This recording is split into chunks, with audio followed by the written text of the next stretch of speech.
الرحمن الرحیم نحمده ونصلی ونسلم علی رسولہ الکریم اما بعد فاعوذ باللہ من الشیطان الرجیم بسم اللہ الرحمن الرحیم۔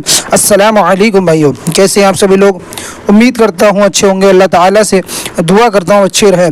جیسا کہ آپ سبھی کو پتہ ہے، ہمارا یہ درس چل رہا ہے سعید الحق کا، جو شرح ہے جاء الحق کی، جس کو لکھنے والے علامہ مولانا مفتی سعید اللہ خان قادری صاحب ہیں، اور اس کے اندر الحمدللہ ہمارا باب چل رہا ہے تقلید کی اہمیت کے بارے میں، اور اس میں الحمدللہ ہم نے اس سے پچھلی ویڈیو میں جانا کہ کس طرح مقلدین ایک ہی حدیث سے کتنے مسئلے نکالے علامہ مولانا مفتی سعید اللہ خان قادری صاحب نے الحمدللہ۔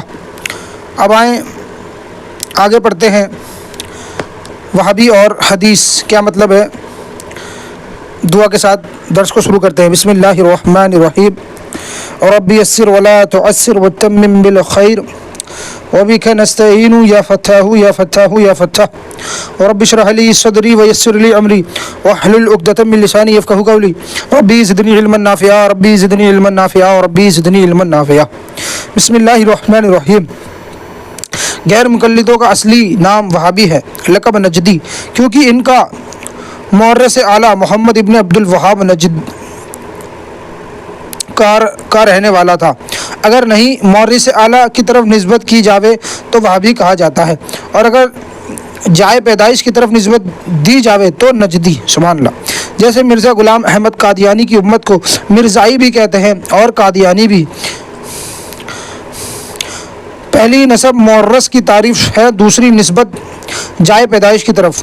اسی جماعت کی پیشن گوئی خود حضور علیہ الصلوۃ والسلام نے کی تھی کہ نجد کے متعلق ارشاد فرمایا تھا، ہنالک الزلزلہ ولا فتنہ ویخرج منہا قرن الشیطان۔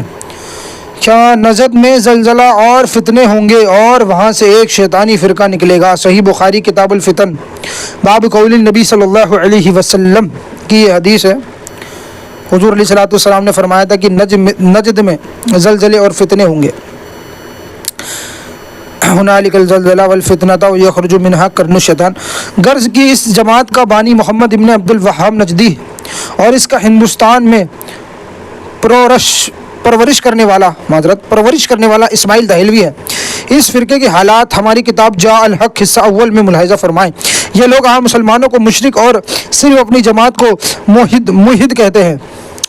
مقلدوں کے جانی دشمن اور ائمہ اربع حضرت امام اعظم ابو حنیفہ، امام شافعی، امام مالک، امام احمد بن حنبل رضی اللہ عنہم اجمعین کی شان اقدس میں تبرہ کرتے ہیں۔ یہ لوگ اپنے آپ کو اہل حدیث یا عمل بالحدیث کہتے ہیں۔ یہ لوگ پہلے تو اپنے کو فخریہ طور پر وہابی کہتے تھے، چنانچہ ان کی بہت کتب کے نام تحفہ وہابیہ وغیرہ ہیں، مگر اب وہابی کے نام سے چڑھتے ہیں۔ ان کے عقائد و اعمال نہایت ہی گندے، اسلام اور مسلمانوں کے دامن پر بدنما داغ ہے۔ ہاں، یہاں اہل حدیث نام پر مختصر سا تبصرہ کرتے ہیں تاکہ معلوم ہو کہ ان کا نام بھی درست نہیں۔ مسلمانوں سے امید انصاف ہے اور اللہ تعالیٰ اس کے محبوب علیہ الصلوۃ والسلام سے امید قبول ہے۔ خیال رہے کہ دنیا میں کوئی شخص اہل حدیث یا عمل بالحدیث ہو سکتا ہی نہیں۔ کسی کا اہل حدیث یا عمل بالحدیث ہونا ایسا ہی ناممکن ہے جیسے دو تکزین یا دو صدیہ کا جمع ہونا۔ اللہ اکبر۔ غیر ممکن، کیونکہ حدیث کے لغوی معنی ہے بات، گفتگو یا کلام۔ رب فرماتا ہے اعوذ باللہ من الشیطان الرجیم فبأی حدیث بعدہ یؤمنون۔ قرآن کے بعد کون سی بات پر ایمان لائیں گے؟ دوسری جگہ اللہ فرماتا ہے اللہ نزل احسن الحدیث، اللہ تعالیٰ نے سب سے اچھا کلام نازل فرمایا۔ تیسری جگہ اللہ ارشاد فرماتا ہے ومن الناس من یشتری اللہو الحدیث لیضل عن سبیل اللہ۔ بعض لوگ وہ ہیں جو کھیل کی باتیں و نول قصے خریدتے ہیں تاکہ اللہ کی راہ سے بہکائے۔ اس تیسری آیت میں ناول قصہ کہانیوں کی حدیث فرمایا گیا ہے۔ اللہ اکبر۔ اصطلاح شریعت میں حدیث اس کلام و عبادت کا نام ہے جس میں حضور سید عالم صلی اللہ علیہ وسلم کے اقوال یا اعمال، اسی طرح صحابہ کرام کے اقوال و اعمال بیان کیے جاوے، اسی عامل بالحدیث فرماتے ہیں۔ اسی عامل بالحدیث فرقے سے سوال ہے کہ تم کون سی حدیث پر عمل ہے، لغوی پر یا اصطلاحی پر ہو؟ اگر لغوی حدیث پر عمل ہو تو چاہیے کہ ہر ناول کو قصہ خواہ اہل حدیث ہو کہ وہ حدیث یعنی باتیں کرنا ہے، ہر نئی چھوٹی بات پر عمل کرتا ہے۔ اگر اصطلاحی حدیث پر عمل ہو تو پھر سوال یہ ہوگا کہ ہر حدیث پر عمل ہو یا بعض پر دوسری، تو غلط ہے، کیونکہ حضور علیہ الصلوۃ والسلام کہ کسی نہ کسی فرمان پر ہر شخص کی عمل ہے۔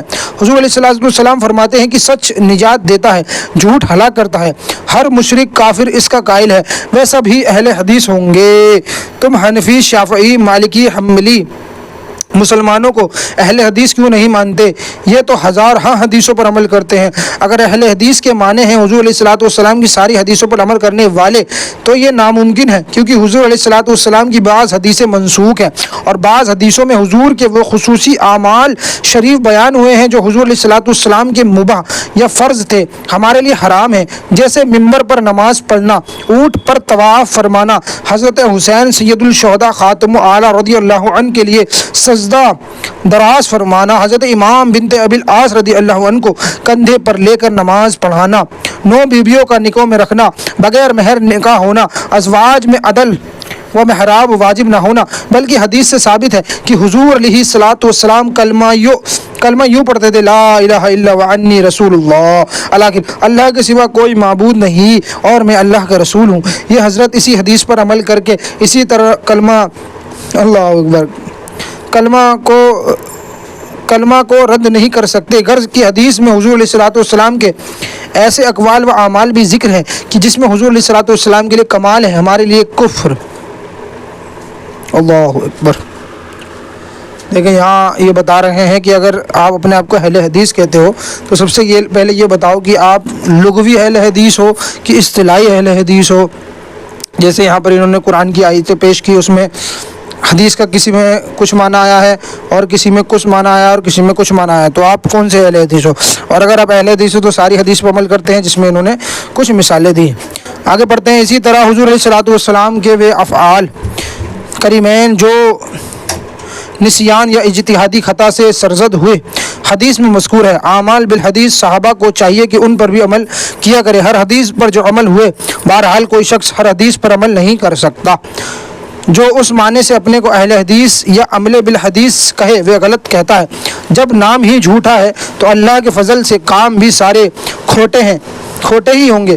اس لیے حضور علیہ الصلوۃ والسلام نے ارشاد فرمایا، علیکم بسنتی ومنہم وسنت الخلفاء الراشدین، لازم پکڑو میری اور خلفاء راشدین کی سنت کو۔ یہ فرمایا کہ میری حدیث کو لازم پکڑو، یہ نہ فرمایا کہ میری حدیث کو لازم پکڑو، کیونکہ ہر حدیث لائق عمل نہیں، ہر سنت لائق عمل ہے۔ حضور علیہ الصلوۃ والسلام کے وہ اعمال طیبہ جو منسوخ بھی نہ ہوئے ہو، حضور علیہ الصلوۃ والسلام سے خاص بھی نہ ہوا، خطأ نسیان بھی سرزد نہ ہوا، بلکہ امت کے لیے لائق عمل ہوا، انہیں سنت کہا جاتا ہے۔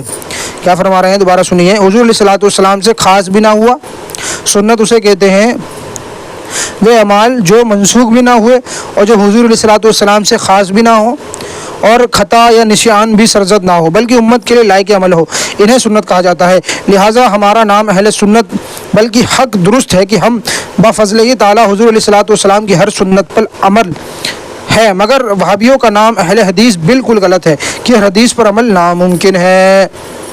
اب حدیثوں کی یہ چھانٹ کہ کون سی حدیث منسوخ ہے، کون حدیث حضور علیہ الصلوۃ والسلام کے خصائص میں سے ہے، کون سب کی اتباع کے لیے، کون فعل شریف اقتداء کے لیے ہے، کون نہیں، کس فرمان کا کیا منشا ہے، کس حدیث سے کیا مسئلے صراحتاً ثابت ہے اور کون مسئلہ ارشاد، کون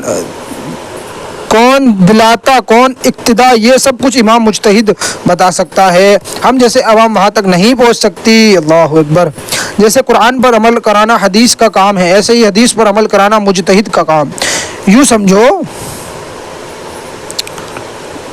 قرآن پر عمل کرانا حدیث کا کام ہے، ایسے ہی حدیث پر عمل کرانا امام مجتہد کا کام ہے۔ یوں سمجھو کہ حدیث شریف رب تک پہنچانے کا راستہ ہے اور امام مجتہد اس راستے کا نور، جیسے بغیر روشنی راہ طے نہیں ہوتا، بغیر امام مجتہد حضور علیہ الصلوۃ والسلام کی سنتوں پر عمل ناممکن ہے۔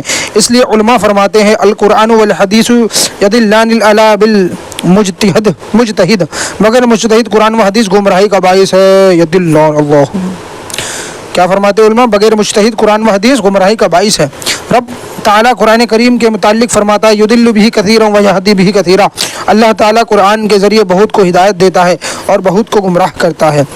چکڑالوی اسی ہی لیے گمراہ ہوئے کہ وہ قرآن شریف بغیر حدیث کے نور کے سمجھنا چاہتے ہیں، براہ راست رب تک پہنچنا چاہتے ہیں. وہابی غیر مقلد اس لیے راہ سے بھٹک ہوئے کہ حدیث کو بغیر علم کی روشنی اور بغیر امام مجتہد کے نور کے سمجھنا چاہتے ہیں.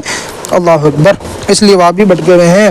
مقلدین اہل سنت کا انشاءاللہ بیڑا پار ہے کہ ان کے پاس کتاب اللہ بھی ہے، سنت رسول اللہ بھی ہے اور سراج امت مجتہد کا نور بھی.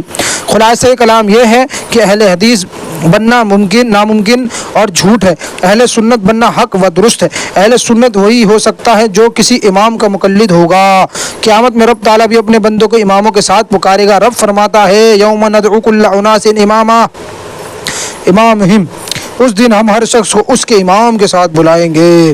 خیال رکھو کہ قرآن و سنت کا سمندر ہم مقلد بھی عبور کرتے ہیں اور غیر مقلد وہابی بھی، لیکن ہم تقلید کے جہاز کے ذریعے جس کی ناقص حضرت امام ابو حنیفہ رضی اللہ عنہ ہیں ان کے ذمہ داری پر سفر کر رہے ہیں. غیر مقلد وہابی خود اپنی ذمہ داری پر اللہ اس سمندر میں چھلانگ لگا رہے ہیں. انشاءاللہ تعالی مقلدوں کا بیڑا پار ہے اور وہابیوں کا انجام غرقابی ہے. آخر میں ہم اہل حدیث حضرات سے پوچھتے ہیں کہ اسلام کی پہلی عبادات نماز ہے. بر مہربانی اب حدیث صحیح کی روشنی میں بتا دو کہ فرض، واجب، سنت، مستحب، مکروہ، تحریمی اور حرام میں کیا فرق ہے. دوبارہ پڑھ رہے ہیں اس کو. آخر میں اہل حدیث حضرات سے پوچھتے ہیں کہ اسلام کی پہلی عبادات نماز ہے. برائے مہربانی آپ حدیث صحیح کی روشنی میں بتا دیں کہ فرض، واجب، سنت، مستحب، مکروہ و تحریمہ اور حرام میں کیا فرق ہے، اور نماز میں کتنے فرض ہیں، کتنے واجب، کتنے سنتیں، کتنے مستحبات، کتنے مکروہ تنزیہ، کتنے مکروہ تحریمی اور کتنے حرام. انشاءاللہ قیامت تک یہ تمام مسائل یہ حضرات حدیث سے نہیں بتا سکتے. حالانکہ دن رات ان مسائل سے واسطہ ہوتا ہے. تو دو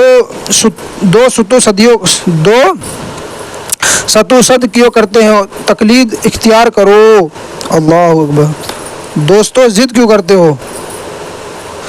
تقلید اختیار کرو جس میں دینی و دنیاوی بھلائی ہے. بے شک خدا کا شکر ہے کہ یہ کتاب 1 رمضان سن 1376 ہجری اپریل سن 1957 ایک سیکنڈ اللہ صلو علی الحبیب صلی اللہ علیہ وسلم روزہ شبہ کو شروع ہو کر 3 ذی الحجہ 1374 ہجری کو مکمل جلاتی سن 1957 ہجری بروز 2 شمہ یعنی 2 ماہ 2 دن میں اختتام کو پہنچی. رب تعالیٰ اپنے حبیب علیہ الصلوۃ والسلام کے صدقے اسے قبول فرمائے. میرے لیے کفارہ سیارت اور صدقہ جاری بنائے. آمین. مسلمانوں کے لیے اسے نافع بنائے. آمین. جو کوئی اس کتاب سے فائدہ اٹھائے وہ مجھے بے کس گنہگار کے لیے حسن خاتمہ اور بے شک معافی سعادت کی دعا کرے. اسی لیے میں نے یہ محنت کی ہے. اللہ اکبر. واللہ تعالی علی خیر خلقہ ونور عرشہ سیدنا محمد وعلی آلہ وصحبہ اجمعین برحمتک یا ارحم الراحمین. اللہ تعالیٰ کا شکر ہے کہ اس کتاب مبارک کی تخریج اور رجب المرجب 3 جولائی 2009 کو ہوئی. اللہ تعالیٰ کی بارگاہ میں دعا ہے کہ اللہ تعالیٰ ہم مسلمانوں کو مسلک اہل سنت و جماعت کے دامن سے وابستہ رکھے اور عقائد اہل سنت و جماعت پر ہی ہماری حیات وفات ہو. آمین. اور ہر قسم کے فتنوں سے ہم محفوظ رہیں. الحمدللہ ہمارا خاتمہ مکمل ہوا. اب حنفیوں کے لیے کیا خوشخبری ہے؟ تھوڑے سے اور رکھے کہ گردن پر مسا کرنا بدعت نہیں. اس کو انشاءاللہ اگلی ویڈیو پڑھیں گے. باقی اس کے بعد مقدمہ پڑھیں گے انشاءاللہ. اور 1-2 باب ہمارے رہ گئے ہیں وہ پڑھ لیں گے تو ہماری انشاءاللہ دوسری حصہ مکمل ہو جائے گا. پھر چلتے ہیں انشاءاللہ پہلے حصے کی طرف. یہاں ویڈیو کو اینڈ کرتے ہیں. ملتے ہیں اگلی ویڈیو میں. السلام علیکم ورحمۃ اللہ وبرکاتہ.